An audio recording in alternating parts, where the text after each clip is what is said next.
नमस्कार, मी स्वाती विमुल. लोकसत्ता डिजिटल अड्डामध्ये तुम्हा सर्वांचं मनापासून स्वागत. तर आज आपण एका अत्यंत महत्त्वाच्या मुद्द्यावरती चर्चा करणार आहोत. भारताचं परराष्ट्र धोरण हा कायमच चर्चेत असलेला विषय आहे. सोमवारी रात्री गलवान खोऱ्यात भारत-चीन दरम्यान अचानक उफाळलेल्या संघर्षामध्ये भारताचे 20 जवान शहीद झाले, तर चीनचे 43 सैनिक ठार झाल्याचं वृत्त आहे.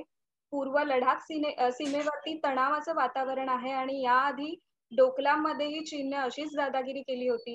हे सर्व मुद्दे तर आहेच, पण त्यासोबतच भारत-अमेरिका परस्पर संबंध, भारत-पाक संबंध हे सुद्धा नेहमीच चर्चेचे राहिलेले आहेत. तर या आंतरराष्ट्रीय मुद्द्यांवरती या आंतरराष्ट्रीय विषयांचा गाढा अभ्यास असणारे शैलेंद्र देवळाणकर आज आपल्या सोबत आहे. शैलेंद्रजी, तुमचं खूप खूप स्वागत. धन्यवाद. तर या मुलाखतीला मी सुरुवात करते. माझा पहिला प्रश्न आहे सर, की आता भारत आणि चीन दरम्यान समोरासमोर संघर्ष सुरू झाला आहे. तर या संघर्षाचे दूरगामी परिणाम काय असतील आणि ते कसे असतील? नमस्कार. मला असं वाटतं की आपला हा जो आज लोकसत्ताचा डिजिटल अड्डाचा जो लाईव्ह हा कार्यक्रम आहे, हा एका अशा वेळेला घडतो आहे की जेव्हा संपूर्ण देशाला जो प्रश्न तुम्ही उपस्थित केला, हा संपूर्ण देशाला पडलेला प्रश्न आहे. आपण असं बघतो आहेत की सध्या लॉकडाऊनमुळे जवळपास 130 कोटी भारतीय हे कोरोनामुळे लॉकडाऊन मध्ये आहेत आणि आपल्याकडे सर्व भारतीयांच्या मनामध्ये एक पद्धतीचा राग आहे, एक पद्धतीचा असंतोष आहे. याचा आपल्या अर्थव्यवस्थेवर परिणाम झालाय. ह्या कोरोनामध्ये खरं तर आमचा काहीच दोष नाहीये. म्हणजे हा काय भारतात उगम पावलेला हा काही व्हायरस नाहीये, हा चीनमधनं आलेला आहे. त्यामुळे भारतीयांच्या मनामध्ये चीनच्या विरोधामध्ये एक प्रकारचा राग आहे, एक प्रकारचा असंतोष आहे. आणि असं असताना आता ज्या वेळेला आपल्याला बातमी येते, काल ANI ची न्यूज आली आणि त्याच्यात आपल्याला कळतं की आपले 20 जवान हे शहीद झालेले आहेत.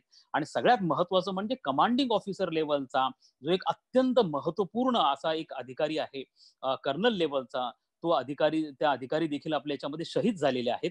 हा भारतासाठी सुद्धा एक अत्यंत मोठा धक्का आहे असं आपल्याला म्हणावं लागेल. आणि याच्यामधनं प्रथमतः हा गलवान व्हॅलीमध्ये घडलेला प्रसंग आहे. त्याच्यात अजून काही बाबतींमध्ये स्पष्टता ही आलेली नाहीये. आपण असं म्हणतो की 1975 नंतर भारत आणि चीन सीमेवरती रक्तपात हा झालेला नव्हता किंवा गोळीबार देखील झालेला नव्हता. परंतु जर 20 भारताचे जवान शहीद झालेले असतील आणि त्यांच्या 43 चीनचे जे सैनिक ठार झालेले असतील, तर हे दगडांमुळे आणि लाठ्यांमुळे हे झालं असेल का? तर याच्यावरती कोणत्याही प्रकारची बुलेट फायर झाली नाही अशा प्रकारची अजून वृत्त आहे. अजून ऑफिशियली कन्फर्मेशन कोणाकडनंच नाहीये. आपल्याकडे फक्त ANI ची आणि PTIच्या या संदर्भातल्या न्यूज ज्या आहेत त्याच्या आधारावरती आपण त्या सगळ्या गोष्टी करतोय. मुळात मुद्दा असा आहे की हा जो संघर्ष घडलेला आहे याची तीव्रता तर नक्कीच फार जास्त होती. कारण हा जेव्हा संघर्ष झाला त्याच्यामध्ये जे आपले शहीद झालेले जवान आहेत त्यांची ओळख आता हळूहळू पुढे यायला लागलेली आहे. आणि जर आपण त्यांचे एकूणच ब्रँचेस किंवा त्यांची जर खाती बघितली तर कोणी आर्टिलरी मधले आहेत, कोणी इन्फंट्री मधले आहेत. याचा अर्थ जो आहे की तिथं जर आर्टिलरी मधले देखील जवान त्याच्यामध्ये शहीद झाले असतील तर कदाचित संघर्षाची व्याप्ती ही फार मोठी असली पाहिजे. आणि ही काही उत्स्फूर्त झालेलं आहे. चीनने डिसएंगेजमेंट करताना किंवा सैन्य काढून घेताना ही उत्स्फूर्तपणे झालेली चकमक आहे असं आपल्याला अजिबात म्हणता येणार नाहीये. हा अत्यंत प्री प्लॅन्ड अशा प्रकारचा चीनकडनं, ज्याला आपण कोल्डली कॅल्क्युलेटेड मूव्ह असं म्हणतो, अशा प्रकारचा हे कृत्य हे चीनकडनं झालेलं आहे. आणि चीनने नक्कीच याची जी प्लॅनिंग आहे ही याची प्लॅनिंग यापूर्वीच अत्यंत सिस्टमॅटिकली केली आहे. मी या मुद्द्याकडे येण्यापूर्वी प्रथम आपल्या सर्व श्रोत्या प्रेक्षकांना ही गोष्ट अत्यंत महत्वाची सांगू इच्छितो की आपण जर चीनच्या युद्ध रणनीतीचा जर आपण थोडक्यात आढावा घेतला तर आपल्याला कळेल की चीन ज्या वेळेला कोणत्या प्रदेशावरती आपला हक्क सांगतो, दावा सांगतो, तो काबीज करण्याचा प्रयत्न करतो, तर चीन ह्या सगळ्या गोष्टी 5 टप्प्यांमध्ये करतो. 5 स्टेप्स आहेत त्याला. आणि ते स्टेप्स सगळ्यांसाठी फार समजून घेणं महत्वाचं आहे. पहिल्यांदा जी स्टेप आहे ती म्हणजे इशारा देणं. तर चीन इशारा देतो की हा भूप्रदेश जो आहे तो आमचा आहे. दुसरं जे आहे स्टेप जी आहे ती थ्रेट करणं, म्हणजे धमकी देणं. नंतर तो धमकी द्यायला लागतो आणि अशा प्रकारची धमकी त्यांनी इतरही अनेक देशांना दिलेली आहे. त्यानंतर तिसरी जी स्टेज आहे त्याला डेमॉन्स्ट्रेशन असं म्हणतात, म्हणजे शक्ती प्रदर्शन करणं, त्या भागामध्ये शक्ती प्रदर्शन करणं. आणि त्यानंतर चौथी आहे अटॅक करणं. आणि पाचवं जे आहे ते विड्रॉवल करणं नंतरचं. आता ही जे 5 स्टेप्स आहेत या स्टेप्स चीन काही त्वरित करत नाही. ह्या चीनचं 100 वर्षाचं प्लॅनिंग असतं. अत्यंत सिस्टमॅटिकली जाणारी ती लोक आहेत. आता गलवानमध्ये जे घडलेलं आहे ती तिसरी स्टेज आहे, ज्याला डेमॉन्स्ट्रेशन असं म्हणतात, शक्तीचं प्रदर्शन असं. गलवान व्हॅली हा जो प्रदेश आहे हा खरं तर तुलनात्मक दृष्ट्या भारत आणि चीन सीमारेषेवरचा शांत असणारा प्रदेश आहे. म्हणजे आतापर्यंत तिथं खरं कोणत्याही पद्धतीची चकमक ही झालेली नव्हती. आणि अचानकपणे चीनने या संपूर्ण व्हॅलीवरती आपला सार्वभौम हक्क सांगायला सुरुवात केलेली आहे आणि तिथं मोठ्या प्रमाणावरती सैन्य आणलेलं आहे आणि अशा पद्धतीने शक्तीचं प्रदर्शन केलेलं आहे. हा भारतासाठी इशारा आहे. त्यामुळे हे उत्स्फूर्तपणे झालेलं आहे असं आपल्याला अजिबात म्हणता येणार नाहीये. उलट त्यांनी काय केलंय की त्यांच्या वॉर स्ट्रॅटेजीचा एक भाग म्हणून दुसऱ्यांना गाफील ठेवणं. त्यांनी भारताला 6 जून बरोबर आपल्या बरोबर चर्चा सुरू केली. त्यांच्या परराष्ट्र मंत्र्यांनी सांगितले की आपण चर्चेत याच्यातनं मार्ग काढू. आणि 6 जूनच्या चर्चेमध्ये असं ठरलं होतं, जी लेफ्टनंट जनरल लेवलची चर्चा होती, त्यामध्ये असं ठरलं होतं की दोन्ही देश हे आता आपलं सैन्य जे आहे ते विड्रॉ करायला सुरुवात करतील, म्हणजे डिसएंगेजमेंटची प्रोसेस स्टार्ट होईल. आणि ही डिसएंगेजमेंटची प्रोसेस चालू असताना चीनकडनं हा हल्ला झाला. हा अँब्युश आहे आणि हा छुपा हल्ला आहे आपल्यावरचा. तर हा चीनकडचा केवळ विश्वासघात नाही आहे, तर चीनकडचा हा युद्ध गुन्हा आहे, हा वॉर क्राईम आहे. कारण युद्धाचे पण नियम असतात आणि ज्यामध्ये जर चर्चा सुरू असेल, तह सुरू असेल, वाटाघाटी सुरू असतील, अशा वेळेला हल्ला करणं हा वॉर क्राईम आहे. आणि जो वॉर क्राईम, जो युद्ध गुन्हा चीनने केलेला आहे, आणि निश्चितपणे आता त्याच्या कशा पद्धतीने त्याला आपण उत्तर देतो याकडे आपण नंतर जाऊयात. परंतु हा जो आहे हा भारतासाठी एक नवीन आव्हान आहे, एक नवीन चॅलेंज आहे. आपण सगळे कोरोना क्रायसिसचा सामना करतो, आपल्या अर्थव्यवस्थेवरती मोठा त्याचा परिणाम झाला आहे आणि आपले शेजारी मात्र आपल्याला वेगवेगळ्या पद्धतीने त्रास द्यायचा प्रयत्न करतायत. मग तो चीन असेल, पाकिस्तान असेल आणि आता आपला मित्र म्हणणारा नेपाळ देखील आपल्याला त्रास देण्याच्या मूडमध्ये आहे, असंच आपल्याला म्हणावं लागेल. आणि सगळ्यात महत्वाचं म्हणजे याच्या अत्यंत दूरगामी परिणाम होतील. ते कसे होतील, काय होतील, चीन एवढा आक्रमक का झालेला आहे, या प्रश्नांकडे मी हळूहळू येईल. नक्कीच. तर पुढच्या प्रश्नांकडे तर आपण वळूयाच, पण त्याआधी मी प्रेक्षकांना सांगू इच्छिते की तुमचे जे काही प्रश्न असतील, तुमच्या ज्या काही शंका असतील, त्या तुम्ही या फेसबुक लाईव्हच्या कमेंट्स दरम्यान विचारू शकता. त्यातील निवडक प्रश्न आम्ही घेण्याचा प्रयत्न करू. तर सर, माझा पुढचा प्रश्न असा आहे की याआधी डोकलाममध्ये पण चीनने असाच भारताच्या सीमेवर कब्जा करण्याचा प्रयत्न केला होता. आता पूर्व लडाख सीमेवरती सुद्धा तेच पाहायला मिळत आहे. जर चीनच्या या कारवाया थांबवायच्या असतील तर आपण हे ठोस प्रत्युत्तर कसं द्यायचं? बघा, प्रथम तर आपण हे लक्षात घेणं गरजेचं आहे आपल्याला की चीन हा एवढा आक्रमक हा सीमेवरती अचानक का झालेला आहे. तर याची प्रथम कारणं आपल्याला बघणं हे खूप गरजेचं राहणार आहे. कारण चीनला याची कल्पना आहे की आज कोरोनाच्या प्रश्नावरनं चीन हा आंतरराष्ट्रीय पातळीवरती आयसोलेट झालेला आहे. आज फार मोठा राग हा चीनच्या विरुद्ध सगळ्या आंतरराष्ट्रीय समुदायामध्ये आहे. आणि आता हा राग देश जे आहेत, इतर देश ओपनली बोलून दाखवतात. म्हणजे यापूर्वी डोनाल्ड ट्रम्प, अमेरिकेचे राष्ट्राध्यक्ष, यांनी कोरोनाला चायना व्हायरस असं म्हणलं होतं किंवा वुहान व्हायरस असं संबोधलं होतं आणि केवळ डोनाल्ड ट्रम्प एकटे टीका करत होते. पण आता तशी परिस्थिती राहिलेली नाहीये. जर्मनीने देखील त्यांना मोठं नुकसान भरपाईचं बिल पाठवलं आहे. युनायटेड किंगडम ओपनली क्रिटिसाइज करायला लागलेला आहे. ऑस्ट्रेलियाने ओपनली क्रिटिसाइज केलंय. जपान ओपनली क्रिटिसाइज करतो आहे. अनेक बहुराष्ट्रीय कंपन्या चीनमधनं आपला काढता पाय घेत आहेत आणि त्यामुळे चीन हा आंतरराष्ट्रीय पातळीवरती आयसोलेट होतोय. चीनची विश्वासार्हता जी आहे ती कमी व्हायला लागलेली आहे. आणि दुसरीकडे आपण असं पाहतो आहोत की जी पोस्ट कोविड वर्ल्ड ऑर्डर आहे, म्हणजे ह्या कोरोना नंतर जी जागतिक रचना असणार आहे, त्यामध्ये भारत आपलं स्थान निर्माण करण्याचा प्रयत्न करतो आहे. भारत आपली प्रतिष्ठा वाढवण्याचा प्रयत्न करतो आहे आणि तशाच प्रकारचे इंडिकेटर्स मिळायला लागलेत.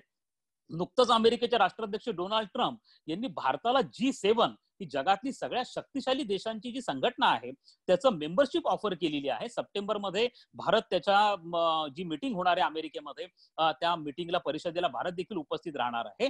त्यामुळे आपल्याला असं दिसतंय की भारताचा पोस्ट कोविड वर्ल्ड ऑर्डर मध्ये वाढता प्रभाव हा चीनला बघवत नाहीये आणि त्यामुळे भारताला कुठेतरी दक्षिण आशियापुरतं रेस्ट्रिक्ट करणं, मर्यादित करणं, यासाठी चीनचे प्रयत्न चाललेत. आणि त्यासाठी चीनने पाकिस्तानला, नेपाळला आपल्या हाताशी धरलाय, जेणेकरून भारत हा दक्षिण आशियापुरताच एंगेज राहावा आणि आपल्याच ह्या सगळ्या रिजनल लेवलच्या कन्फ्लिक्टमध्ये एंगेज राहावा आणि भारताचा प्रभाव वाढू नये, हा त्यांचा पहिला उद्देश आहे. आणि दुसरा सगळ्यात महत्वाचा त्यांचा जो आक्षेप आहे तो म्हणजे आपण डोकलाम नंतर, ज्याचा उल्लेख आपण आता केला, की डोकलाम नंतर भारताने भारत चीन सीमेवरती मोठ्या प्रमाणावरती साधन संपत्तीच्या विकासाला सुरुवात केली. आपण मोठ्या प्रमाणात रोड कन्स्ट्रक्शन केले, एअरपोर्ट्स आपण विकसित केले, मग ते पूल बांधणं असेल, रेल्वे ब्रिजेस बांधणं असेल. तर ह्या सगळ्या गोष्टींमुळे त्याच्यावरती चीनचा प्रामुख्याने आक्षेप आहे. कारण चीनला याची कल्पना देखील नव्हती. विशेष म्हणजे जो आता पूर्व लडाख जिथनं गेल्या 1-1.5 महिन्यांपासून भारत व चीनमध्ये संघर्षमय परिस्थिती आहे.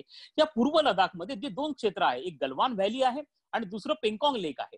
तर ह्या पेंगॉंग लेक मध्ये देखील भारताने ज्या पद्धतीचे कन्स्ट्रक्शन, आपल्याकडे पेंगॉंग लेकचा 1/4 पार्ट हा भारताचा आपल्याकडे आहे, हा भारताकडे आहे, त्याच्यात भारताने जे कन्स्ट्रक्शन सुरू केलेलं आहे त्याच्यावरती चीनचा आक्षेप आहे. विशेष करून जो गलवान व्हॅलीला क्रॉस जाणारा एक रोड आहे, जो गलवान नदीपर्यंत जातो, तो म्हणजे दिब्रुक पासून तर दौलत बेग ओल्डी पर्यंतचा जो आहे, आणि हा रोड 255 किलोमीटरचा आहे आणि ज्याच्यावरती चीनचा आक्षेप आहे. कारण याच रोडवरनं आपण आपले फायटर प्लेन्स देखील उतरवू शकतो, आपलं सैन्य देखील तिथं सीमेपर्यंत तात्काळ घेऊन जाऊ शकतो. आणि ज्यामुळे चीनला त्याच्यावरती प्रचंड आक्षेप असल्यामुळे हे कन्स्ट्रक्शन भारताने थांबवावं ही चीनची प्रामुख्याने इच्छा आहे. आणि त्यांचं अलीकडच्या काळामधलं लक्ष जे आहे ते तिबेटवर जास्त आहे. कारण तिबेटच्या माध्यमातून त्यांच्या मिलिटरी ज्या सगळ्या ऍक्टिव्हिटीज आहेत ते चीन चॅनलाइज करतोय. त्यामुळे त्यांनी तिथं मोठं लष्करी इन्फ्रास्ट्रक्चर तिबेटमध्ये डेव्हलप केलंय. आणि चीन हा पारंपरिक दृष्ट्या म्हणजे यापूर्वी देखील लडाखला तिबेटचा भाग मानतो. त्यामुळे ज्या वेळेला भारताने लडाखमध्ये इन्फ्रास्ट्रक्चर डेव्हलपमेंट सुरू केलं त्यावेळेला त्यांना त्याची थ्रेट किंवा त्याची भीती ही तिबेटमध्ये वाटली. याचं कारण असं की जे गलवान व्हॅली आता संघर्षाचं केंद्र आहे, हा पर्वतीय क्षेत्र आहे आणि या पर्वतीय क्षेत्र सामरिक दृष्ट्या महत्वाचं आहे. या गलवान व्हॅली मधनं आपण तिबेटमध्ये चीनच्या ज्या लष्करी हालचाली चालल्यात त्याच्यावरती प्रत्यक्ष नजर ठेवू शकतो. आणि त्यामुळे चीनला ते नको आहे की आपण तिथपर्यंत येऊन पोहोचलेलो आहोत, ज्यासाठी चीनचा आक्षेप आहे, चीनचा जळफळाट होतो आहे. त्यामुळे भारताने हे सगळं कन्स्ट्रक्शन थांबवावं, जे भारत थांबवायला तयार नाहीये. त्यासाठी भारतावरती दबाव आणण्यासाठी चीन हे दबाव तंत्र म्हणून या सगळ्या गोष्टींचा वापर करतोय असं आपल्याला म्हणावं लागेल. आणि तिसरं त्यांचा जो खतखत चीनची अनेक वर्षांपासून आहे ती दलाई लामांविषयी आहे. कारण त्यांचं लक्ष आता तिबेटवरती आहे.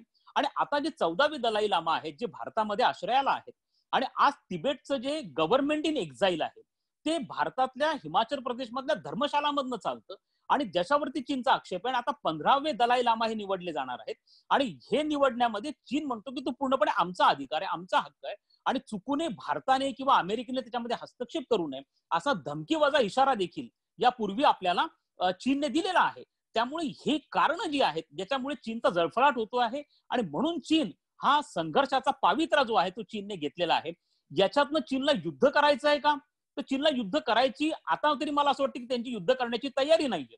कारण चीन हा एक असा देश आहे की तो एकाच वेळेला 4 देशांबरोबर संघर्ष नाही करणार. कारण त्यांचा ऑलरेडी संघर्ष दक्षिण चीन समुद्रामध्ये इंडोनेशिया बरोबर चाललाय, व्हिएतनाम बरोबर चाललाय, जपान बरोबर सेनकाकू आयलंड बरोबर त्यांचा संघर्ष चाललाय, अमेरिका सगळं अनेक देश त्यांच्या विरोधामध्ये गेलेले आहेत, त्यांचा ट्रेड वॉर तिथे चाललाय. अशा प्रसंगी त्यांना भारताबरोबर युद्ध करणं त्यांना देखील परवडणारं नाहीये.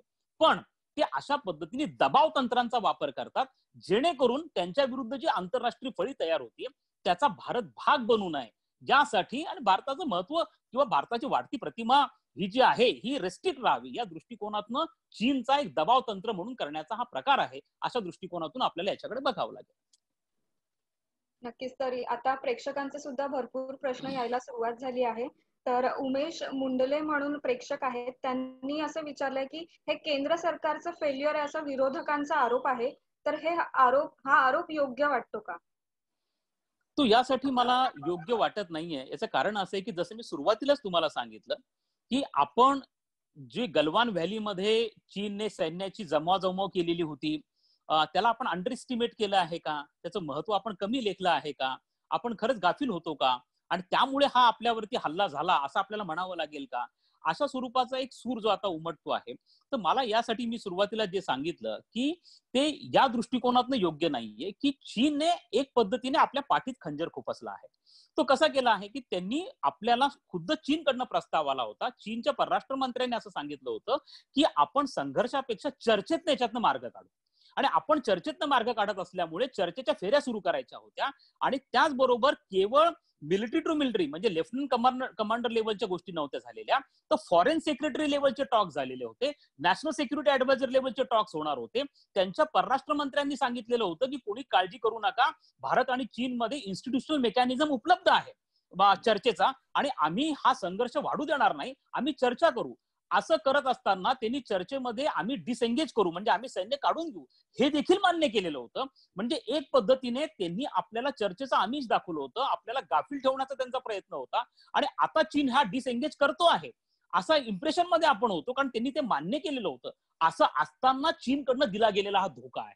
त्यामुळे याला आपण अंडर एस्टिमेट केलेलं नाही. आणि दुसरं महत्वाची गोष्ट लक्षात ठेवा की आपण देखील त्यांचे 43 सैनिक ठार केलेले आहेत.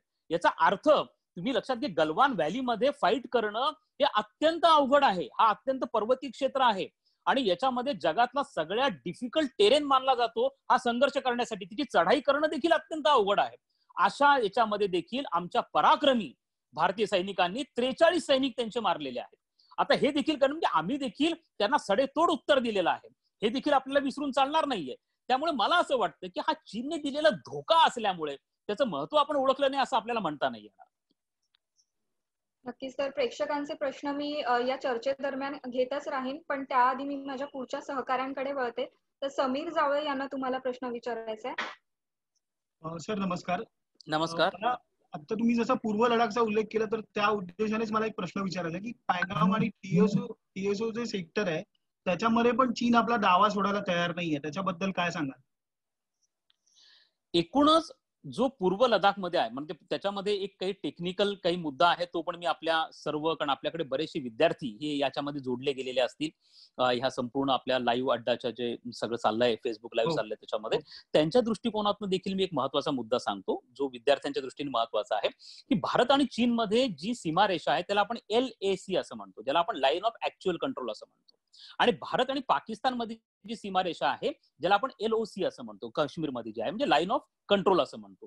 आता हा जो LOC आणि LAC मधला फरक काय आहे, तर LOC जो प्रकार आहे हा याच्यामध्ये जो पाकिस्तानने आपल्याकडनं इलिगली जम्मू आणि काश्मीरचा जो भाग बळकावलेला आहे त्याच्यानंतर भारत आणि पाकिस्तानमध्ये एक प्रकारची अंडरस्टँडिंग झालेली आहे की ही नेमकी LOC काय आहे.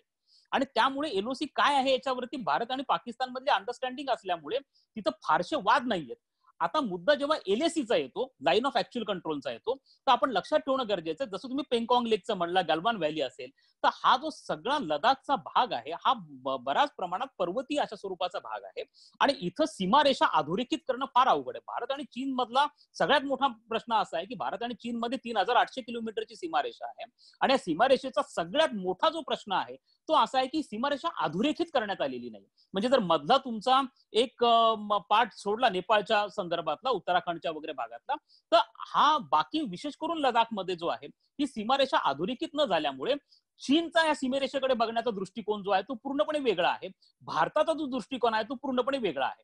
आता याच्यामध्ये जे फिंगर्स आहेत, हा फिंगर्स हा शब्द आपल्या विद्यार्थ्यांनी, सगळ्यांनी, प्रेक्षकांनी पण ऐकला. नेमकं काय फिंगर 8, फिंगर 12, फिंगर 4 हा काय प्रकार आहे? तर हा जो प्रकार आहे प्रामुख्याने बिंदू आहेत त्या सीमारेषेवरचे आणि ह्या बिंदूच्या संदर्भामध्ये वाद आहे. आता जो मूळ चीनचा दावा आहे, चीन असं म्हणतो आहे की जो पेंगॉंग लेकचा तुम्ही आता उल्लेख केला की फिंगर 4 पर्यंत म्हणजे 1/4 जो पेंगॉंग लेकचा भाग येतो आहे या फिंगर 4 पर्यंतच भारताची हद्द आहे. फिंगर 4च्या पुढे भारताची हद्द नाहीये. भारत असं म्हणतो आहे की फिंगर 8 नंतर चीनची हद्द सुरू होती. म्हणजे 4 ते 8 हा जो दरम्यानच्या काळातले जे फिंगर्स आहेत त्याच्यामध्ये दोन्ही देशांनी जॉईंट पेट्रोलिंग करायचं, दोन्ही देशांनी संयुक्त पेट्रोलिंग करायचं आणि तिथं वाद नसेल अशा प्रकारची अंडरस्टँडिंग ही 1993च्या करारामध्ये झालेली आहे.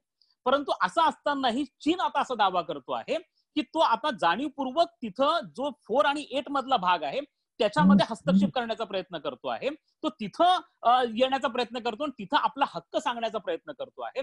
अर्थात या सगळ्या गोष्टी यासाठी होत आहेत की प्रॉपर डिमार्केशन जे झालेलं आहे ते लाईनचं झालेलं नाही. आणि भारत आणि चीन मध्ये आतापर्यंत 4 सीमा करार झाले. 1993चा आहे, 1996चा आहे, 2004चा आहे आणि 2012चा सीमा करार आहे. परंतु या 4ही सीमा करारामध्ये बॉर्डर डिमार्केशनची कोणती प्रोव्हिजन नाहीये आणि त्यामुळे पेंगॉंग लेक जो आहे तो अत्यंत प्रसिद्ध अशा प्रकारचे पर्यटन स्थळ आहे आणि या पर्यटन स्थळामधला 1/4 भाग हा भारताकडे आहे आणि 3/4 भाग हा चीनकडे आहे.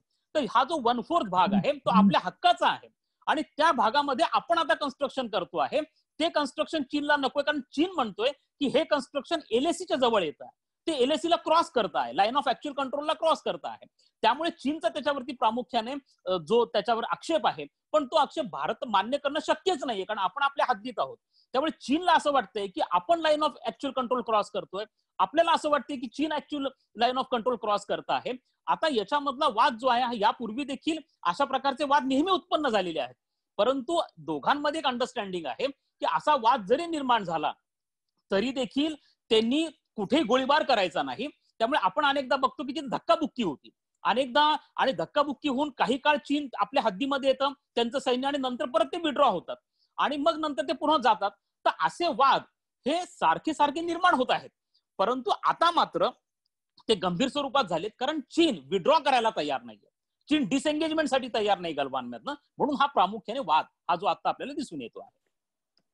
बरोबर आहे सर. आणि दुसरा प्रश्न मी असा विचारेन तुम्हाला, की एकीकडे मी आता जसं सांगितलं, म्हणजे इव्हन डोनाल्ड ट्रम्प यांनी म्हटलंय आणि बाकीचे देश देखील आता चीनला दोष देतात करोना व्हायरससाठी. अशी सगळी परिस्थिती असताना, चीनची एवढी आंतरराष्ट्रीय स्तरावरती बदनामी होत असताना, हा अशा प्रकारचा सीमावादाचा प्रश्न छेडून चीनने आता नेमकं काय मिळालं या सगळ्या परिस्थितीमध्ये? गरज होती का खरोखर या सगळ्या गोष्टींची? आपण जर चीनच्या अंतर्गत राजकारणाच्या दृष्टिकोनातून विचार केला तर चीनसाठी याची गरज होती. आणि त्याच्यामागे कारण असं आहे की आता शी जिनपिंग यांची जी एकूणच साम्यवादी पक्षामधलं त्यांचं जे स्थान आहे चीनच्या, त्याला बऱ्यापैकी चॅलेंज किंवा त्याला आव्हानं निर्माण झालेली होती. आणि आता शी जिनपिंग हे 2028 पर्यंत चीनचे राष्ट्राध्यक्ष राहणार आहेत आणि तशा प्रकारचा निर्णय घेण्यात आला. तशा प्रकारची राज्यघटना दुरुस्ती ही देखील तिथं करण्यात आलेली आहे. आता प्रश्न असा निर्माण होतोय की ह्या कोरोना क्रायसिसमुळे ज्या पद्धतीने हा कोरोना क्रायसिसच्या संदर्भातली माहिती दडवली गेली असेल किंवा चीनने त्याच्याकडे दुर्लक्ष केलं असेल, गाफील राहिला असेल, यामुळे कोरोना क्रायसिसमुळे एकूणच चीनी जनतेमध्ये असंतोष हा शी जिनपिंग यांच्या विरोधामध्ये वाढतो आहे. तसंच आपण नाही म्हटलं तरी चीनच्या अर्थव्यवस्थेला देखील याचा फटका बसलेला आहे. चीनची विश्वासार्हता डाऊन होती आहे आणि त्यामुळे तिथल्या बिझनेसेसला, उद्योगांना धक्का बसलेला आहे. चीनमधली बेरोजगारी देखील वाढती आहे. त्यामुळे चीनमध्ये जनतेचा जो शी जिनपिंगच्या विरोधामधला असंतोष आहे, त्यामुळे त्याचं लक्ष विचलित करणं हे देखील गरजेचं आहे. आणि त्यासाठी जाणीवपूर्वक राष्ट्रवादी भावनांना चिथावणी देणारे अनेक निर्णय तिथे घेतले जात आहेत. आता बघा, तुम्ही भारत चीन सीमेविषयी बोलतात, त्यांनी एक महत्वपूर्ण निर्णय घेतला, तो हाँगकाँगच्या बाबतीमध्ये घेतला. हाँगकाँगच्या बाबतीमध्ये पहिल्यांदा, म्हणजे हाँगकाँग जसं चीनकडे गेलं 1998 ला युनायटेड किंगडम कडनं, त्यानंतर पहिल्यांदा त्यांनी तिथं नॅशनल सिक्युरिटी ऍक्ट हा चीनच्या पार्लमेंटनी मंजूर केला. आणि तो हाँगकाँगसाठी खूप अट्रॉशियस आहे. त्यामुळे हाँगकाँगचा ऑटोनॉमस स्टेटस हे पूर्णपणे जाणार आहे. अचानकपणे गेल्या मागच्या महिन्यामध्ये त्यांनी तो ऍक्ट जो आहे तो इनॅक्ट केला. तो का केला अचानक? त्यांनी इमिजिएटली साऊथ चायना सी मध्ये ते एवढे व्हायलंट का झाले? तैवानच्या विषयी ते का धमक्या द्यायला लागले? केवळ भारत चीन सीमेवरतीच नाही, तर ते इतर क्षेत्रामध्ये कमालीचे ऍक्टिव्हेट झालेले आहेत. सार्वभौमत्वाचा मुद्दा हा सारखा सारखा शी जिनपिंग काढता आहेत. चीनी सैन्याने आमच्या सार्वभौमत्वासाठी तयार राहावं असं आव्हान ते करता आहेत. याच्या मागे कुठेतरी सार्वभौमत्व, राष्ट्रवाद असे विषय पुढे आणून ते कुठेतरी आपलं स्थान तिथल्या साम्यवादी पक्षामध्ये मजबूत करण्याचा प्रयत्न करत आहेत. आणि दुसरं, चीनला हे जगाला दाखवून द्यायचंय की कोरोनामुळे आमच्या लष्करी सामर्थ्यावरती कुठेही परिणाम झालेला नाहीये. आमचं जे सामर्थ्य आहे ते इंटॅक्ट आहे. आणि म्हणून चीनने आपलं संरक्षणाचं जे बजेट आहे ते देखील वाढवलेलं आहे. लक्षात घ्या, भारताच्या चौपट संरक्षणावरचा खर्च हा चीन करतो. साधारणतः आता चीन प्रतिवर्षी $180 अब्ज एवढा प्रचंड पैसा हा संरक्षणावरती खर्च करतो. आणि त्यांचं नुकतंच जे बजेट झालं त्याच्यामध्ये संरक्षणावरच्या खर्चामध्ये त्यांनी वाढ केलेली आहे. हे त्यांनी का केलेलं आहे? मिसाईल टेस्टिंगचं देखील त्यांनी इंडिकेशन दिलेले आहेत. हे चीन का करतो आहे? तर त्यांना कुठेतरी जगाला, विशेष करून अमेरिकेला मेसेज द्यायचा आहे. कारण त्यांचा जो प्लॅन आहे, लक्षात घ्या, 2020 मध्ये चीनच्या साम्यवादी पक्षाला स्थापनेला 100 वर्ष पूर्ण झाले. आणि आता त्यांनी जे प्लॅनिंग केलेलं आहे, त्यांनी 2010 मधलं प्लॅनिंग होतं की आम्ही 10 वर्षामध्ये चीनचा जीडीपीचा रेट डबल करू. त्याचप्रमाणे त्यांनी स्टेप्स तयार केल्या. 2023 मध्ये आम्ही काय करणार, 2032 मध्ये काय करणार, आणि 2049 पर्यंत त्यांना जगातलं सगळ्यात टॉपचं, म्हणजे जगात मोठी महासत्ता अमेरिकेला देखील ओव्हरकम करून त्यांना बनायचं आहे. त्यांचे सगळे प्लॅन्स तयार आहेत. आणि आता कुठेतरी त्यांना असं वाटतं की कोरोनामुळे त्यांच्या ह्या राईजला, त्यांच्या ह्या विकासाला कुठेतरी अडथळा निर्माण होणार आहे. त्यामुळे हे ते दाखवण्याचा प्रयत्न करतात की आम्ही लष्करीदृष्ट्या कमकुवत झालेलो नाही आहोत. आम्ही अजूनही, आमची जे स्पिरिट आहे, आमची जी तयारी आहे ती अजूनही इंटॅक्ट आहे. आणि ते दाखवण्यासाठी म्हणून त्यांना त्यांचा डोमेस्टिक जो ऑडियन्स आहे, क्राऊड आहे, त्याला ऍड्रेस करण्यासाठी म्हणून चीनसाठी हे महत्वाचं होतं. हाच मेसेज त्यांना दक्षिण चीन समुद्रात अमेरिकेला पण द्यायचा होता. तिने अमेरिकेला सांगितलं की तुम्ही इंटरफेअर तिथे करू नका, वेळ पडलीच तर आम्ही युद्धापर्यंत जाऊ. त्यामुळे ते अमेरिकेला देखील या प्रकारचा मेसेज देत आहेत. आणि सगळ्यात महत्वाचं म्हणजे त्यांनी हा मेसेज, जो क्वाड नावाचा ग्रुप येतोय, जो आता पुन्हा रिऍक्टिव्हेट झालाय, खरी कल्पना जुनी आहे, ज्याच्या ह्या क्वाड ग्रुपमध्ये अमेरिका, ऑस्ट्रेलिया, जपान आणि भारत हे 4 देश आहेत. हा क्वाड ग्रुपच मुळात तयार झाला तो यासाठी की चीनच्या वाढत्या जमिनीवरचा दहशतवाद, ज्याला आम्ही टेरिटोरियल टेररिझम असं म्हणतो, त्याला नियंत्रित करण्यासाठी हा क्वाड ग्रुप झालेला आहे. आणि आता ह्या क्वाडच्या ऍक्टिव्हिटीज वाढलेल्या आहेत. त्याच्या अंतर्गत नुकतंच भारत आणि ऑस्ट्रेलियामध्ये करार झालेला आहे. तर या ऍक्टिव्हिटीज वाढल्यामुळे कुठेतरी धमकावणं देखील गरजेचं आहे की आम्ही माघारी जाणार नाही. हा चीनच्या युद्ध रणनीतीचा एक भाग आहे आणि त्यामुळे ते इथे ऍक्टिव्हेट झाल्याचं आपल्याला दिसून येत आहे. Okay, back to Swati. धन्यवाद समीर सर. तर मी पुढच्या सहकाऱ्यांकडे वळण्याआधी मी काही प्रेक्षकांचे प्रश्न घेईन.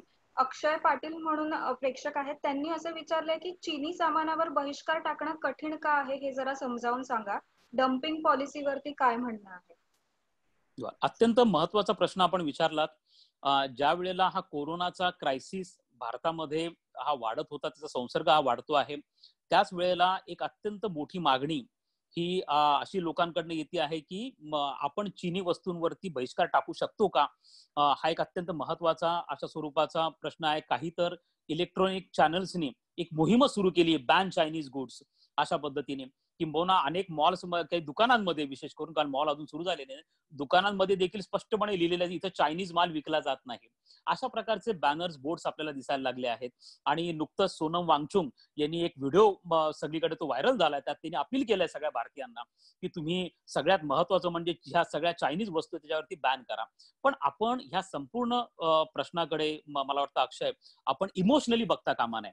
आपण ही मी समजू शकतो की सध्या आपल्या भावना, अत्यंत तीव्र भावना आहेत. चीनच्या विरुद्धचा राग, असंतोष आपला अत्यंत तीव्र स्वरूपाचा आहे. परंतु आपल्याला असं जरी असलं तरी आपल्याला प्रॅक्टिकली ह्या सगळ्या गोष्टींचा विचार करावा लागणार आहे. आजच्या घडीला भारतीय बाजारपेठेमध्ये चीनच्या 80 अब्ज डॉलरच्या वस्तू विकल्या जातात. आता ह्या ज्या वस्तू आहेत ह्या फक्त पक्क्या वस्तू आहेत का? नाही, तर याच्यामध्ये मोठ्या प्रमाणात कच्चा माल देखील आहे. आता आपल्याकडचा एखादा एक छोटा उद्योग असेल आणि हा उद्योग जो आहे की एखादा आपल्याकडचा स्मॉल आणि मीडियम स्केल एखादा बिझनेसमन असेल आणि तो काही इक्विपमेंट्स आपल्या पक्का माल तयार करण्यासाठी किंवा आपल्या कारखान्यासाठी चायनाकडनं घेत असेल, त्याच्याकडे दोन ऑप्शन्स आहेत, दोन पर्याय आहेत. एक तर तो चायनाकडनं घेऊ शकतो किंवा युरोपकडनं घेऊ शकतो. आता जर युरोपकडनं त्याला तो जो पक्का माल आहे किंवा जो इक्विपमेंट्स आहेत ते जर महागात मिळत असतील आणि चीनकडनं त्याला ते स्वस्तात मिळत असतील, तर आपण तो कच्चा माल तात्काळ बॅन जर केला तर त्याला प्रचंड मोठा फटका बसण्याची शक्यता ही आपल्याला नाकारता येत नाही. त्यामुळे आपल्याला जो चायनीज गुड्सला बॅन करायचा आहे तो आपल्याला काही टप्प्यांमध्ये करावे लागतील. म्हणजे माझं असं म्हणणं आहे की अशा काही वस्तू की ज्या भारतीय बाजारपेठेमध्ये भारतीय लोक किंवा भारतातले जे स्थानिक उद्योग आहेत ते उत्पादन करू शकतात. फॉर एक्झाम्पल, दिवाळीचे आपल्याकडे मातीचे दिवे. आता हे मातीचे दिवे आपण पारंपरिक वर्षानुवर्ष दिवाळी साजरी करताना आपण हे मातीचे दिवे, आकाशकंदील हे तर आपण बनवतच आहोत ना. मग आपण चीनच्या वस्तू, चीनचे दिवे का घ्यायचे, चीनचे आकाशकंदील का घ्यायचे, हे आपण इमिजिएटली बॅन करू शकतो. आपण त्यांचे रंग असतील, त्याचप्रमाणे पतंग असतील, पतंगासाठी लागणारा मांजा असेल, त्याचप्रमाणे गणपतीच्या मूर्ती असतील, वेगवेगळ्या प्रकारचे स्टॅच्यूज असतील, या ज्या सगळ्या गोष्टी आहेत या भारतात सुद्धा बनतात, सहज बनता आहेत. मग आपण त्या चीनी का घ्यायच्या? त्याचप्रमाणे मोबाईल फोनचं बघा तुम्ही, आज 7 ते 8 चीनी कंपन्यांचे मोबाईल फोन भारतामध्ये विकले जातात, मोठ्या प्रमाणावरती विकले जातात. आणि ते इतके जास्त आहेत की आजच्या घडीला भारतीय बाजारपेठेमध्ये 75% चीनी मोबाईल्स विकले जातात. तर आपल्याला 10-12 प्रकारचे मोबाईल वापरण्याची काय गरज आहे? तर आपण याच्यामध्ये एखादी भारतीय कंपनी का प्रेफर करू शकत नाही? लक्षात घ्या, मायक्रोमॅक्स नावाची भारतीय कंपनी होती जी ह्या चीनच्या प्रचंड मोबाईलच्यामुळे पूर्णपणे देशोधडीला लागली, ती बंद पडली कंपनी. त्यामुळे आपण आपल्या भारतीय कंपनीसाठी का घेऊ शकत नाही? हा सगळ्यात महत्वाचा विचार भारतीयांना करावा लागेल. त्यामुळे आपण पहिल्या फेज मध्ये काय करू शकतो की ज्यांचं उत्पादन भारतामध्ये मुबलक आहे अशा गोष्टी आपण त्वरित त्याग करू शकतो. दुसऱ्या फेज मध्ये आपण काय करू शकतो की दुसऱ्या फेज मध्ये प्रामुख्याने जे म्हणजे ज्याला आपण चीनचं जे सॉफ्टवेअर आहे की जे सॉफ्टवेअर आपण आपल्या मोबाईलमध्ये अनेकदा वापरत असतो, टिकटॉक सारखं सॉफ्टवेअर आहे, त्यानंतर अनेक आहेत, पेटीएम पासून असेल, स्विगी वगैरे सगळे आहेत, हे सगळे चायना मेड सॉफ्टवेअर्स आहेत. सगळे हे जे सॉफ्टवेअर्स आहेत याला पर्याय सॉफ्टवेअर भारतामध्ये उपलब्ध आहेत. त्यामुळे तुम्ही हे सॉफ्टवेअर त्याग करू शकतात. नंतरच्या स्टेजमध्ये आपण हार्डवेअरकडे जाऊ शकतो. त्याचप्रमाणे त्याच्या पुढच्या स्टेजमध्ये आपण कच्च्या मालाकडे जाऊ शकतो. पण तुम्ही जर इमिजिएटली म्हणत असाल की हा सगळा कच्चा माल आपण तात्काळ बॅन केला पाहिजे आहे, तर हे आपल्यासाठी थोडंसं हे जरा प्रॉब्लेमॅटिक होईल असं मला वाटतं. ते आपल्या थोड्याशा बिझनेसमनला, जे लोकल बिझनेसमॅन आहेत त्यांना देखील प्रॉब्लेमॅटिक होईल. त्यामुळे आपल्याला या संदर्भामध्ये चायनीज गुड्सला बॅन करण्याच्या संदर्भामध्ये फेज्ड अप्रोच घ्यावा लागेल. आपण त्वरित इमोशनल होऊन सगळं बॅन करा असा प्रकार आपल्याला करता येणार नाही, एक. आणि दुसरं म्हणजे याला गव्हर्नमेंटच्या लेवलला काहीच करता नाही येणार. हे लक्षात घ्या की आता भारत काय आयसोलेटेड देश राहिलेला नाहीये. भारत हा विश्व व्यापार संघटनेचा सदस्य आहे आणि त्यामुळे भारताने मोस्ट फेवर्ड नेशनचा दर्जा हा चीनला दिलेला आहे. त्याचप्रमाणे भारत ब्रिक्सचा मेंबर आहे, जिथे चीनचा मेंबर आहे, एससीओचा मेंबर आहे, G20चा मेंबर आहे. त्यामुळे भारत ऑफिशियली चीनच्या ज्या वस्तू आहेत त्या बॅन करा किंवा त्या घेऊ नका, त्याच्यावरची इम्पोर्ट ड्युटी वाढवा, असे प्रकार जे आहेत ते आपण करू शकत नाहीये. त्यामुळे लोकांनी लोकांच्या लेवलला हा निर्णय घ्यावा लागणार आहे. पण एक बाब मी या ठिकाणी सांगू इच्छितो की चीनला नेहमी याची भीती असते की जर भारतीयांनी 130 कोटी भारतीयांनी आमच्या 80 अब्ज डॉलरच्या वस्तूंवरती बहिष्कार टाकला तर चीनला त्याची मोठी किंमत ही चुकवावी लागू शकते. त्यामुळे चीन कधी भारताबरोबर संघर्ष वाढवण्याच्या तयारीमध्ये नसतो. आणि दोकलामचा जो संघर्ष झाला, अचानक दोकलाममधनं चीन कडनं हा मुद्दा उपस्थित केला गेलेला होता की जर तुम्ही हा संघर्ष वाढवला तर आम्हाला आमच्या डोमेस्टिक क्राऊडला कंट्रोल करणं अवघड जाईल आणि तुमच्या चायनीज गुड्स वरती बॅन होऊ शकतो. आणि त्यानंतर दोकलाममधनं चीन विड्रॉ झाल्याचं आपण बघतो. आता देखील आपल्याला ही गोष्ट महत्वाची आहे की आता देखील आपण ह्याच मुद्द्याचा एक बार्गेनिंग टूल म्हणून चीन बरोबर वापर करू शकतो. जरी तुमची भावना योग्य असली तरी देखील आपण ते त्वरित करण्याऐवजी फेस्ड अप्रोच मध्ये करावं असं मला वाटतं.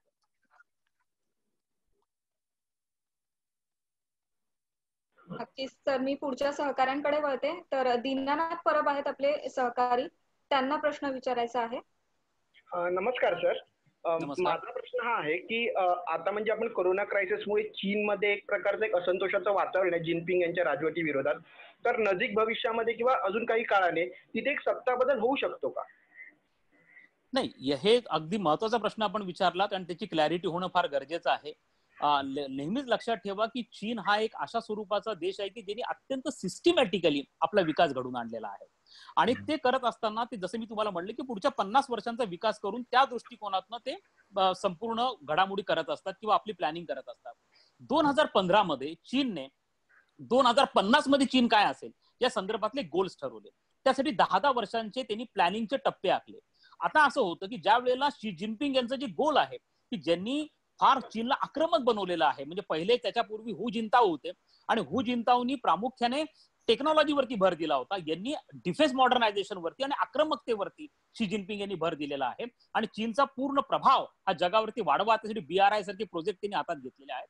त्यामुळे त्यांनी काय केलं की 2015ला जेव्हा शी जिनपिंग यांनी आपले गोल्स डिक्लेअर केले, चीनच्या पुढे मांडले, चीनी काँग्रेस पुढे मांडले, त्यावेळेला त्यांनी सांगितलं की हे गोल्स पुढच्या 10 वर्षात जर एक्झिक्यूट करायचे असतील तर शी जिनपिंग यांना सत्तेमध्ये राहावं लागेल. आणि त्यावेळेला चीनच्या राज्यघटनेमध्ये दुरुस्ती करण्यात आलेली आहे आणि ही दुरुस्ती करण्यात येऊन 2028 पर्यंत शी जिनपिंग हे चीनचे राष्ट्राध्यक्ष राहणार आहे. आणि चीनमध्ये कोणी अपोजिशन पार्टी वगैरे असा प्रकार नाहीये. तिथं जनतेचा असंतोष जरी असला तरी जनतेला आपला असंतोष बाहेर काढण्यासाठीची साधनं उपलब्ध नाहीयेत. कारण 1989 मध्ये जेव्हा तियानमेन स्क्वेअर मध्ये 3,500-4 हजार तरुण एकत्र आले होते आणि त्यांनी प्रोटेस्ट केला होता, तेव्हा चीनने त्यांच्यावरती रणगाडे चालवले होते, त्यांना चिरडून मारून टाकलं होतं. त्यामुळे चीनमध्ये हा जरी प्रोटेस्ट असला तरी हा हिडन प्रोटेस्ट आहे, हे पेंटअप रिझनमेंट आहे असं आपल्याला म्हणावं लागेल.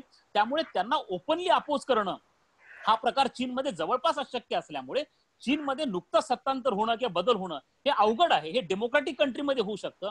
अथॉरिटेरियन कंट्री जिथं अशा प्रकारची साम्यवादी एककल्ली अशा स्वरूपाची एकतर्फी राजवट आहे, अशा ठिकाणी सत्तांतर इतक्या सहज होणं हे खूप अवघड आहे. सर, माझा अजून एक प्रश्न आहे की चीन जो आहे तो दक्षिण चीन सागरामध्ये पूर्ण दादागिरी करत म्हणजे त्यांची दादागिरी सुरू असते. मलेशिया असून दे, व्हिएतनाम असून दे, इंडोनेशिया असून दे किंवा जपान असून दे, या देशांबरोबर ते दादागिरी करत असतात तिकडे. तर तशाच म्हणजे तिथे विपुल साधन संपत्ती सुद्धा भरपूर मोठ्या प्रमाणात आहे. तर तशीच दादागिरी किंवा तसंच वर्चस्व गाजवणं त्यांना भारताबरोबर शक्य होईल का? एक लक्षात घेणं गरजेचं आहे आपल्याला की भारताबरोबरची तुम्ही जो प्रश्न विचारला की दक्षिण चीन समुद्रामध्ये त्यांचा जो वाद आहे तो त्यांनी त्यांच्या कोर इंटरेस्टचा भाग बनवलेला आहे. भारताबरोबर त्यांची दादागिरी गाजवणं आता त्यांना अवघड जाणार आहे, कारण त्यांना आता ह्या गोष्टीची कल्पना झालेली आहे की हा 1962चा भारत नाही. लक्षात घ्या की 1962ला भारत आणि चीन मध्ये जेव्हा युद्ध झालं तेव्हा 3 महत्वाच्या गोष्टी होत्या ज्या त्या काळात नव्हत्या आणि ज्या आत्ता आहेत. त्यातली पहिली होती की 1962 मध्ये भारत आणि चीन दोघांकडे पण अणुबॉम्ब नव्हता. चीनने 1964ला न्यूक्लिअर टेस्टिंग केलं, भारताने 74ला केलं, 98ला केलं आणि 98ला आपण ओपनली डिक्लेअर केले की we are nuclear weapon state. त्यामुळे आता दोन्ही देशांकडे न्यूक्लिअर वेपन्स आहेत. हा पहिला मुद्दा. दुसरं म्हणजे 1962ला चीन आणि भारत या दोघांनी पण आर्थिक किंवा इकॉनॉमिक लिबरलायझेशनचा प्रोग्राम सुरू केलेला नव्हता. आतासाठी चीनसाठी देखील इकॉनॉमिक इंटरेस्ट, ट्रेड इंटरेस्ट फार पॅरामाउंट आहेत. भारतासाठी देखील इकॉनॉमिक इंटरेस्ट, ट्रेड इंटरेस्ट फार पॅरामाउंट आहे. 1962 भारत आणि चीन हे कोणत्याही मेजर ऑर्गनायझेशनचे म्हणजे युनायटेड नेशनचं देखील मेंबरशिप जे आहे ते 1976 चीनला ऑफर झालेलं आहे. त्यामुळे त्यावेळेला ब्रिक्स नव्हतं, त्यावेळेला शांघाय कॉपरेशन ऑर्गनायझेशन नव्हतं, त्यावेळेला G20 नव्हतं. त्यामुळे आता ह्या दोन्ही देशांना चर्चा करण्यासाठी मोठे प्लॅटफॉर्म आहेत. ते प्लॅटफॉर्म त्या काळामध्ये उपलब्ध नव्हते. त्या काळामध्ये जसं इंटरनॅशनल प्रेशर आज चीनवरती आहे या सगळ्या गोष्टींसाठी, सगळ्या इंटरनॅशनल प्लॅटफॉर्म थ्रू, तसं प्रेशर त्यावेळेला नव्हतं.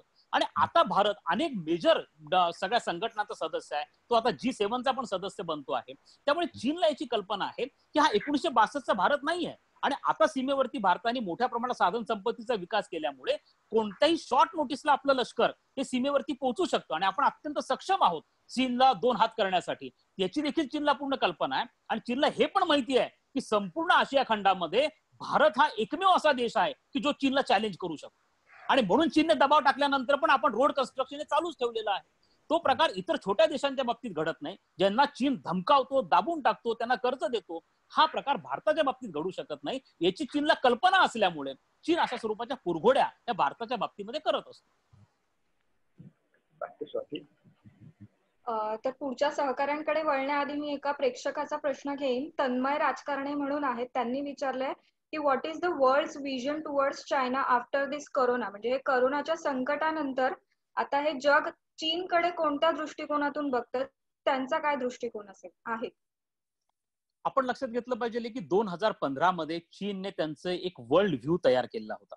आणि हा वर्ल्ड व्ह्यू चीनचा असा होता की साधारणतः 2020 पर्यंत त्यांचा GDP कुठपर्यंत घेऊन जायचा, 2023 पर्यंत पॉवर्टी 100% इरॅडिकेशन कसं करायचं, त्यानंतर आपला जो ग्लोबल ट्रेड मधला आपला हिस्सा जो तो कसा वाढवायचा. आज एक ग्लोबल GDP मध्ये 20% GDP हा चायनाचा आहे. ग्लोबल सप्लाय चीन आपल्या हातामध्ये कशी घ्यायची. त्यामुळे 2015 मध्ये असं वातावरण होतं की चीनला असं वाटायचं की आपला जो विकास होतो याला कोणीच चॅलेंज करणार नाही, हा अनचॅलेंज्ड आहे. आणि त्यामुळे आपण सहजपणे आपले उद्दिष्ट गाठू शकतो. आणि आपण 2049-50 पर्यंत आपण अमेरिकेला सहज मागे टाकून जगातली नंबर 1 ची सत्ता बनू शकतो, ज्याला मिडल किंगडम थेअरी असं ते म्हणतात. आणि त्यांच्याकडे पारंपरिक दृष्ट्या चालत आले की जगाच्या केंद्रस्थानी नकाशामध्ये चीन असल्यामुळे चीनच जगाचं नेतृत्व करणार. अशा प्रकारचं त्यांचंही पूर्ण प्लॅनिंग झालेलं होतं. परंतु कोरोनामुळे चीनला सगळ्यात महत्वाचं रिअलायझेशन झालंय की चीनची प्रोग्रेस आता अनचॅलेंज्ड नसेल, तर चीनची प्रोग्रेस आता चॅलेंज असेल. कोरोनाने सगळ्यात महत्वाचा भाग कोणता केला आहे, तर कोरोनाने चीनच्या विश्वासार्हतेवरती प्रश्न निर्माण केलेला आहे. आणि ही विश्वासार्हता जी आहे ती फार महत्वाची होती. आणि याच्या आधारावरती तो BRIचा प्रोजेक्ट जो आहे ते आता इम्प्लिमेंट करत होते. परंतु हे लक्षात घ्यावं लागेल की विश्वासार्हता हळूहळू म्हणजे केवळ कोरोनाने कमी झाली असं नाहीये, त्याच्या पूर्वी याची प्रक्रिया सुरू झालेली होती. म्हणजे BRI प्रोजेक्ट विषयी अनेक देशांनी संशय उपस्थित करायला सुरुवात केली होती. हाच प्रकार मलेशियामध्ये झालेला होता, हाच प्रकार श्रीलंकेमध्ये आता होतो आहे की आता सगळे देश हळूहळू चीनच्या उद्दिष्टांविषयी, हेतूंविषयी साशंक बनायला लागलेले आहेत की चीन हा कशा पद्धतीने आपल्याला लोन देतो. एक डेट ट्रॅप त्यांनी तयार केलेला, कर्जाचा जाळत विळखा तयार केलेला आहे. लोन देणं आणि मग त्याच्यानंतर लोन जर परत फेड करता येत नसेल तर मग तुम्ही तुमची लँड आम्हाला लीजवरती द्या. अशाच पद्धतीने तिने हंबनतोटा हे जे चीनचं बंदर आहे हे पूर्णपणे लीज वरती घेतलंय 100 वर्षांच्या. कारण चीनच्या श्रीलंकेच्या GDPच्या 80% कर्ज आहे आणि हे $8 बिलियन कर्ज आहे जे श्रीलंकेने चायनाकडनं घेतलं, ते श्रीलंका परत करू शकत नाहीये. असाच प्रकार त्यांनी इतर देशांच्या बाबतीत पण केलेला आहे. त्यामुळे चीनचा हा जो डेट ट्रॅप होता त्याच्याविषयी आता लोक उघडपणे बोलायला लागलेले आहेत. चीनची जी विश्वासार्हता होती त्याच्याविषयी आता लोक उघडपणे बोलायला लागलेत. आणि ज्या पद्धतीने आता बातम्या पुढे येत आहेत की कोरोनाचा उगम हा चीनमध्ये ऑगस्ट महिन्यामध्ये झाला होता, ऑगस्ट 2019 मध्ये झाला होता. हार्वर्ड मेडिकल स्कूलचा जो नुकताच रिपोर्ट आलेला आहे त्यामध्ये ही गोष्ट स्पष्ट होती आहे. आणि त्याच्यानंतर आपल्याला असं दिसून येतं की चीनने 7-8 महिने माहिती लपवून ठेवली, याच्यामध्ये ट्रान्सपरन्सी ठेवलेली नाहीये. त्यामुळे चीनवरती खरंच विश्वास ठेवायचा का. आणि म्हणून चीनमध्ये आजच्या घडीला 9 लाख मल्टीनॅशनल कॉर्पोरेशन्स आहेत. त्याच्यापैकी आजच्या घडीला 1200 मल्टीनॅशनल कॉर्पोरेशन जे चीनमधनं बाहेर पडण्याच्या मार्गावरती आहेत. आणि मग त्या व्हिएतनाममध्ये जात आहेत, ते इंडोनेशियात जात आहेत, त्या लाओस कंबोडियामध्ये जात आहेत, काही भारतामध्ये येण्याच्या मार्गावरती आहेत. त्यामुळे आता जी येणारी पोस्ट कोविड वर्ल्ड ऑर्डर असेल याच्यामध्ये चीनकडे लोक साशंकतेने बघतील. चीनच्या विरोधामध्ये एखादी जागतिक फ्रंट जी तयार होईल तर याच्यामध्ये एक महत्वाची बाब होण्याची शक्यता आहे की आता युनायटेड नेशनचं महत्व देखील कमी होईल. म्हणजे ह्या ज्या ऑर्गनायझेशन्स आहेत ह्या फार काळ टक धरू शकणार नाही जर त्यांनी रिफॉर्म केले नाही तर. आज जी युनायटेड नेशन्स आहे जी दुसऱ्या महायुद्धानंतर तयार झाली आणि त्याची जी सिक्युरिटी काउन्सिल आहे ती पूर्णपणे 1950च्या दशकातलं वर्ल्ड ऑर्डर रिफ्लेक्ट करते. म्हणजे ज्याच्यामध्ये अमेरिका, इंग्लंड, फ्रान्स, त्यानंतर रशिया, चायना हे जे मेंबर्स आहेत ते हे आता टिकणार नाहीत. कारण तुम्हाला जर युनायटेड नेशनला टिकवायचं असेल तर रिफॉर्म करावे लागतील. भारतासारख्या देशाला असेल, जर्मनीला असेल, जपानला असेल, त्याच्यामध्ये इन्कॉर्पोरेट करून घ्यायला लागेल. ब्राझील आहे, इंडोनेशिया पण त्याच्यामध्ये आहे. तर आता हाच प्रकार तुम्हाला दिसून येईल की पोस्ट कोविड वर्ल्ड ऑर्डर मध्ये एवढी मोठी ऑर्गनायझेशन असण्यापेक्षा स्मॉल ग्रुप ऑफ नेशन असेल की जो वर्ल्डला कंट्रोल करेल. आणि हा ग्रुप ऑफ जो नेशन्स असेल तो म्हणजे G10 किंवा G11 असू शकतो, ज्याच्यामध्ये डोनाल्ड ट्रम्पने हिंट दिलेला आहे की G7 मध्ये आता 3 ते 4 देश ते ऍड करतायत, ज्याच्यामध्ये प्रामुख्याने दक्षिण कोरियाचा उल्लेख त्यांनी केला, ऑस्ट्रेलियाचा केला, भारताचा केला आणि रशियाचा केला. त्यामुळे 4 देशून G11 होईल. त्यामुळे चीनच्या विरोधामध्ये एक आंतरराष्ट्रीय फळी तयार होईल. त्यामुळे एक आहे की या पोस्ट कोविड वर्ल्ड ऑर्डर मध्ये चीनची जी क्रेडिबिलिटी होती ती क्रायसिस मध्ये येण्याची शक्यता आपल्याला नाकारता येत नाही. चीनच्या प्रोजेक्ट्सकडे लोक जे आहेत ते अत्यंत संशयाने बघण्याची शक्यता जी आहे ती नाकारता येत नाही. त्यामुळे चीन हा इंटरनॅशनली आयसोलेट होईल. त्याचप्रमाणे अमेरिका आणि चीन मधला जो संघर्ष आहे तो वाढण्याची शक्यता आहे. पुन्हा एकदा पोलरायझेशन कडे जग जातं की काय अशा प्रकारची परिस्थिती ही निर्माण होऊ शकते, असाही याच्यातला एक महत्वाचा मुद्दा आहे. त्यामुळे मला असं वाटतं की चीनचा जो प्रोग्रेस आहे तो पूर्णपणे चॅलेंजेसनी भरलेला असेल येत्या काळामध्ये, असं आपल्याला म्हणावं लागेल. नक्कीच. तर मी पुढच्या सहकाऱ्यांकडे वळते. पवन देशपांडे आहेत, त्यांना प्रश्न विचारायचा आहे पुढचा. नमस्कार शैलेंद्र सर. तुम्ही आता जे म्हणालात की चीन आणि चीनकडे बघण्याचा दृष्टिकोन इतर जगाचा आता सगळ्या पोस्ट कोविड नंतर बदललाय, सगळा बदलू लागलाय. तो चीन आधीपासूनच हा अमेरिकेच्या पुढे जाऊन आपल्याला काही करता येईल का, सगळ्यात महासत्ता होता येईल का, या दृष्टीने सातत्याने प्रयत्न करत आलेला आहे. तो त्यासाठी त्यांनीही अमेरिका आणि चीन यांच्यामध्ये सातत्याने फाईट करून त्यांना आपल्यासोबत हे युद्ध याच्यासाठी सुरू करायचं आहे की आपण त्यांच्यासाठी एक कॉम्पिटिटर बनत आहोत. भारत आपली रणनीती अशी ठरवत आहे की आपला जो दबदबा आहे देशामधला, जगामधला भारताचा जो दबदबा आहे तो वाढतोय, यामुळे चीनला भीती वाटते का? तर आपण जो प्रश्न उपस्थित केला हे खरं आहे की आता जो ज्या पद्धतीने भारताने आपल्याला ज्या पद्धतीने आपला प्रभाव हा येत्या काही काळामध्ये वाढवलेला आहे, त्याचप्रमाणे आपण हेही बघतो की चीनला याची कल्पना नव्हती. म्हणजे आपणही गेल्या 10 वर्षांमध्ये ज्या पद्धतीने भारताने सगळ्याच म्हणजे मिलिटरी लेवलला असेल, स्ट्रॅटेजिक लेवलला असेल, इकॉनॉमिक लेवलला असेल, ज्या पद्धतीने आपली ही प्रोग्रेस केलेली आहे ही निश्चितपणे जगाला धक्का देणारी आहे. म्हणजे जेव्हा 2003चा सार्स व्हायरस होता तेव्हा जागतिक जीडीपी मध्ये चीनचा वाटा हा 8% होता, तर 20% झालेला आहे. परंतु हे आपण विसरून चालणार नाहीये की जो फॉरेन डायरेक्ट इन्व्हेस्टमेंट आहे तो येण्याचा जो प्रवाह आहे तो भारताकडे फार मोठा आहे. मागच्या वर्षी 2019 मध्ये भारतामध्ये $67 बिलियन FDI आला होता. 2016 नंतर आपण चीनला मागे टाकून वर्ल्ड हायेस्ट प्रेफर्ड डेस्टिनेशन म्हणून भारत हा पुढे आलेला आहे. त्यामुळे आपण असं बघतो की चीन आतापर्यंत केवळ अमेरिकेला आपला कॉम्पिटिटर म्हणून बघत होता, ही फॅक्ट आहे. आणि आज हे दोघांमध्ये तशाच प्रकारचं कॉम्पिटिशन आहे. परंतु जे ट्रेड वॉर अमेरिका आणि चायनामध्ये झालं, या ट्रेड वॉर नंतर समीकरण ही झपाट्याने बदलायला लागलेली आहे. आणि यानंतर कुठेतरी चीनला हा धक्का पोचलाय. अमेरिकेच्या दबावामुळे अनेक देशांनी बेसिकली चीन मधनं आपल्या इन्व्हेस्टमेंट काढून घ्यायला सुरुवात केलेली आहे. आता जपाननी तर फार मोठा म्हणजे $2 बिलियन एक प्लॅन घोषित केला की तुम्ही ज्या कंपन्या चीन मधनं आपलं पूर्ण विड्रॉ करू इच्छितात त्यांचं रिहॅबिलिटेशन करण्यासाठीचा हा प्लॅन आहे. त्यामुळे मला असं वाटतं आहे की चीन ज्या पद्धतीने चीनने 2015 मध्ये इंटरप्रेट केलेलं होतं जी वर्ल्ड ऑर्डर, ती वर्ल्ड ऑर्डर तुम्हाला आता एक्झिस्ट होताना दिसणार नाहीये. कारण आता अनेक देश जे आहेत ते चीनच्या ह्या संपूर्ण राईजला चॅलेंज करणारे देश आहेत आणि जे येत्या काळामध्ये आपल्याला दिसू शकते की हा जो प्रॉब्लेम आहे हा आणखीन अग्रेवेट होण्याची शक्यता नाकारता येणार नाही. स्वाती. मी पुढच्या सहकाऱ्यांकडे वळेन, पण त्याआधी मी एका प्रेक्षकाचा प्रश्न विचारेन की शिवाजी मुगळे म्हणून आहेत आणि त्यांनी हा प्रश्न विचारलाय सर की मोदींनी अनेक दौरे केले आहेत याच्या आधी, मग या दौऱ्यांचा परराष्ट्र धोरणावर काही परिणाम होत का नाहीये, मग हा संघर्ष थांबत का नाहीये असं त्यांनी विचारलं. मला जर हा प्रश्न प्लीज रिपीट करा फक्त, कारण मी थोडस कनेक्टिव्हिटीचा प्रॉब्लेम होता, त्यामुळे मला जरा प्लीज हा प्रश्न रिपीट करता.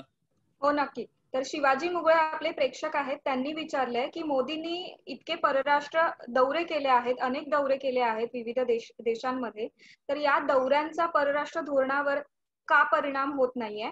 हा संघर्ष का थांबत नाहीये? आपण प्रामुख्याने एक लक्षात घेतलं पाहिजे आहे की पहिल्यांदा आपण भारताच्या इतिहासामध्ये असं बघितलेलं आहे की एखादा आपला पंतप्रधान हे एवढ्या प्रचंड जवळपास त्यांनी 90 देशांचे दौरे हे त्यांच्या आता 6 ते 7 वर्ष ह्या गव्हर्नमेंटला होत आहेत. यापूर्वी जे युपीएचं गव्हर्नमेंट होतं त्यावेळेला पंतप्रधान मनमोहन सिंग होते, यांनी आपल्या दोन्ही 10 वर्षांमध्ये 45 देशांचे दौरे केलेले होते. अर्थात या दौऱ्यांमागचा जो उद्देश आहे हा प्रामुख्याने आपण लक्षात घेणं गरजेचं होतं की पहिल्यांदा भारताचं परराष्ट्र धोरण जे आहे हे आपल्या जे नॅशनल फ्लॅगशिप प्रोग्राम्स होते त्याला जोडलं गेलेलं होतं. म्हणजे मग त्याच्यामध्ये मेक इन इंडिया असेल, डिजिटल इंडिया असेल, स्टार्टअप इंडिया असेल, ते सगळे परराष्ट्र धोरणातले जे सगळे उद्दिष्ट होते ते साध्य करण्यासाठी आपल्याला ज्या पद्धतीची टेक्नॉलॉजी लागणार होती, आपल्याला ज्या पद्धतीचं भांडवल लागणार होतं, या दृष्टिकोनातनं या सगळ्या दौऱ्यांची आखणी केली गेलेली होती की जेणेकरून आपल्याकडे मोठ्या प्रमाणावरती इन्व्हेस्टमेंट्स याव्यात. आणि ते वर्कआउट देखील झालेलं आहे. जसं मी सांगितलं की 2016-17 नंतर भारत जगातलं एफडीआय साठीचं सगळ्यात हायेस्ट मोस्ट प्रेफर्ड डेस्टिनेशन हे बनलेलं होतं. आणि आताही आपल्याकडे मागच्या वर्षी $67 बिलियन एफडीआय जो आपल्याकडे आलेला आहे. आता याच्यानंतर आपण हे बघतो की या दौऱ्यांचं आउटकम काय झालं. तर आज जी G7 ची मेंबरशिप तुम्हाला ऑफर झालेली आहे हा एक अत्यंत मोठा पॉझिटिव्ह आउटकम आहे. एससीओ शांघाय कॉर्पोरेशन ऑर्गनायझेशनची मेंबरशिप आहे आणि आता भारत हा अनेक इंटरनॅशनल कॉन्फरन्सेसचा अजेंडा ठरवणारा आहे. आता हे तुम्ही लक्षात घेतलं पाहिजे की हे संघर्ष का निर्माण होत आहेत आणि याच्यामध्ये भारताला काय फायदा होईल. हे लक्षात घ्या की चीनला याची पूर्ण कल्पना आहे की जर भारत आणि चीनमध्ये येत्या काळामध्ये संघर्ष झाला तर हा केवळ भारत आणि चीन मधला संघर्ष नसेल, तर याच्यामध्ये अमेरिका, ऑस्ट्रेलिया, जपान यासारखे देश हे पूर्णपणे भारताच्या पाठीशी उभे राहण्याची शक्यता आहे. आणि याचे कॅल्क्युलेशन्स, याची माहिती ही चीनला देखील आहे. त्यामुळे आपण हे ज्या पद्धतीचे डिप्लोमॅटिक चॅनल्स वर्कआउट केलेले आहेत, मग ते अमेरिकेबरोबर असतील, जपान बरोबरची आपली अंडरस्टँडिंग असेल, ऑस्ट्रेलिया बरोबरचा आपला एक अत्यंत रिव्होल्युशनरी अशा प्रकारचा अग्रीमेंट झालेला आणि या अग्रीमेंटमध्ये असं आहे की भारत आणि ऑस्ट्रेलिया हे परस्परांचे नॅव्हल बेसेस जे आहेत ते वापरू शकता आहेत. आणि हा एक मोठा अचिव्हमेंट किंवा आउटकम आहे. लक्षात घ्या की परराष्ट्र धोरणामध्ये असं नाहीये की तुम्ही आज बीज रोपण केलं आणि क्षणात झाड आलं. परराष्ट्र धोरणामध्ये तुम्ही ज्या गोष्टी करतात त्याची फळं तुम्हाला मिळायला वेळ लागतो, कारण इथल्या गोष्टी ह्या ड्रास्टिकली होत नसतात, त्या उत्क्रांत पद्धतीने होत असतात. त्यामुळे आपण जे पायंडे आताच्या काळामध्ये हे केलेले आहेत याचे तुम्हाला रिझल्ट दिसायला वेळ लागणार आहे. पण याचं स्ट्रॅटेजिक लेवलला आज आपण असं बघतो आहोत की ज्या पद्धतीने आपल्या मागे म्हणजे ज्या वेळेला आपण 370 काढून घेण्याचा निर्णय घेतला काश्मीर मधला, त्यावेळेला एकही इस्लामिक देशांनी आपल्यावरती टीका केलेली नाही. फक्त 2 इस्लामिक देश, एक मलेशिया होता आणि त्यानंतर तुर्कस्तान होता. या 2 देश जर सोडले तर संपूर्ण इस्लामिक देश भारताच्या पाठीशी उभे राहिले होते. ज्या वेळेला बालाकोट मधला भारताने हल्ला केला त्या भारताला क्रिटिसाइज करणारे कोणतेच देश नव्हते. हा जो मुद्दा आहे हा एक अत्यंत महत्वाचा आहे. इव्हन युनायटेड नेशनच्या सिक्युरिटी काउन्सिलमध्ये मसूद अझहरला ग्लोबल टेररिस्ट म्हणून घोषित करणं होतं. गेल्या 20 वर्षांपासून हा सगळा प्रस्ताव होता, परंतु तो आता चीनने देखील त्याला मान्यता दिली. हा सगळा प्रकार का घडतो आहे, तर याच्या मागे हे जे सगळ्या नेटवर्किंग जे आहे, नेटवर्किंग खूप मोठं आहे जे आता वर्कआउट होताना दिसतं आणि येत्या काळामध्ये तुम्हाला याचे रिझल्ट देखील दिसून येतील. पाकिस्तानचं फ्रस्ट्रेशन का वाढलेलं आहे, कारण आज एकही इस्लामिक देश पाकिस्तानच्या पाठीशी उभा राहिलेला नाहीये.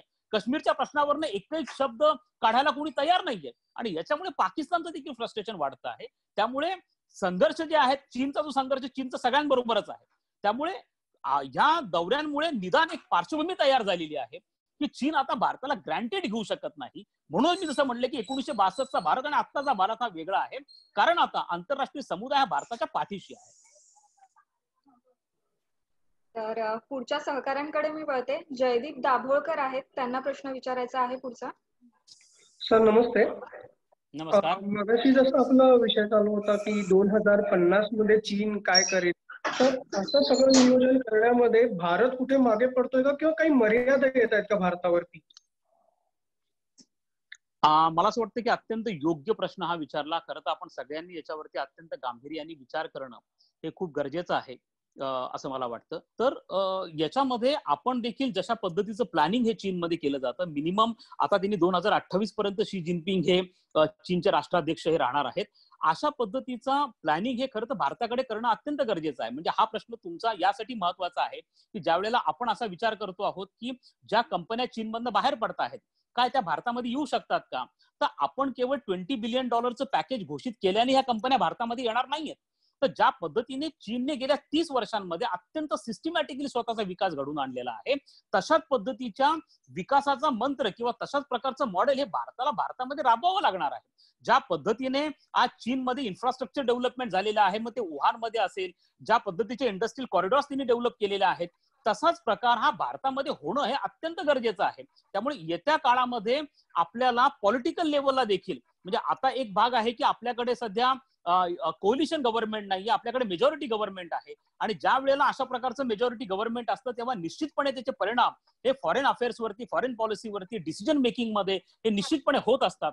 त्यामुळे मला असं वाटतं की आपल्याला देखील ऍटलिस्ट 10 ते 15 वर्षांचे प्लॅन्स इकॉनॉमिक डेव्हलपमेंटसाठीचे का असताना, मग तुमचं सत्तांतर झालं आणि गव्हर्नमेंट एनडीएचं येऊ किंवा युपीएचं येऊ, परंतु काही गोल्स असे असले पाहिजे की त्या गोल्स मध्ये कोणत्या पद्धतीचं कॉम्प्रोमाइज नको.